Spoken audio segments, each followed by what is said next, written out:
Hello friends, नमस्कार, जय जगन्नाथ। आपण मानक मु स्वागत करुछि आ गुटे न्यू वीडियो रे।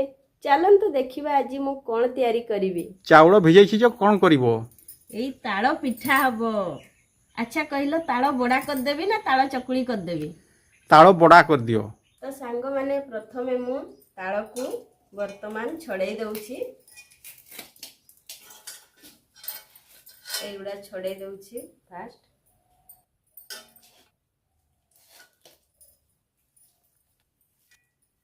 तो सांग माने देखि पारथियो मोर अधा छडा हेइ गलानी।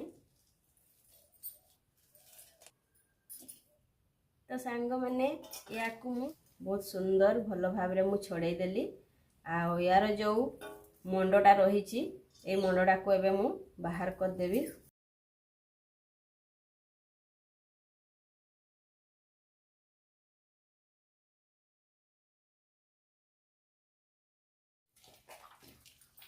तो सांग माने बहुत ही बढ़िया सेंट आसुची।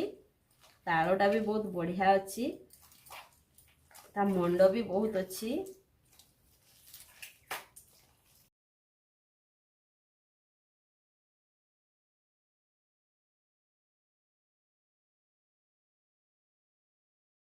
तो सांग माने देखि पारुथिबे वर्तमान मोर ताळ मंडी प्रस्तुत हो सारी।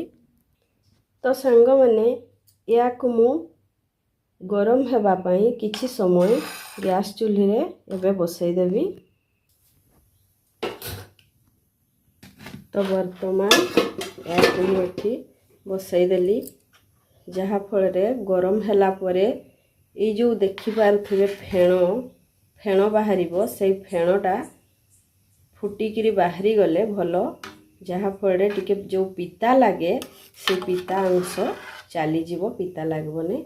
तो सांग माने वर्तमान मोर चूना पसा हे गला।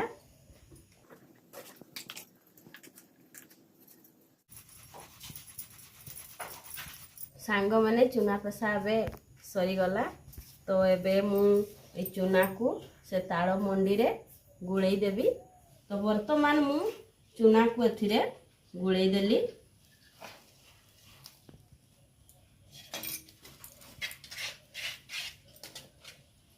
तो सांग माने देखि पारथिबे तार पागोटा एई भलिया हबो, एतकी बहळ हबो। तो एथिरे स्वाद अनुसार लूण पड़ला, तापरे आमे किछि अल्प चीनी पकई दबा टिके मिठा पाई, आउ अल्प टिके खाइबा सोडा टिके फुलिबा पाई सॉफ्ट हबो। तो या को वर्तमान मु भलो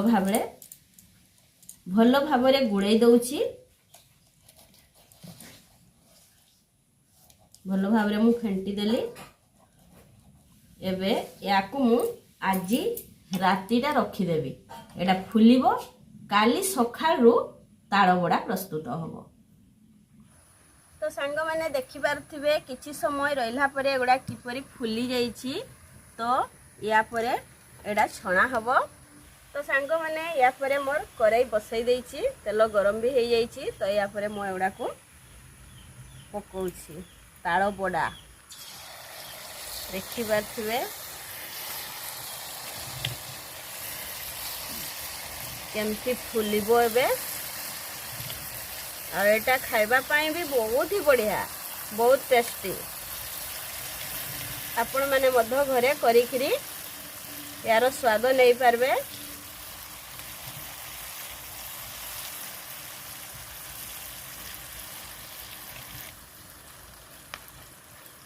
पूरा फुलुची की सुंदर। तो सांग माने देखि पारथिबे वर्तमान मोर ताळ बडा प्रस्तुत हो सारी। देखि पारथिबे तो यार स्वाद बहुत ही बढ़िया आ बहुत ही टेस्टी लगे। आ पूरा सॉफ्ट अच्छी, पूरा देखि पारथिबे पूरा सॉफ्ट, बहुत ही टेस्टी, बहुत ही स्वादिष्ट। तो सांग माने वर्तमान मु करि सारिछि ताळ बडा। देखि पारथिबे। आ वर्तमान वीडियोटी मु एठी रखुछि। रहिली, नमस्कार।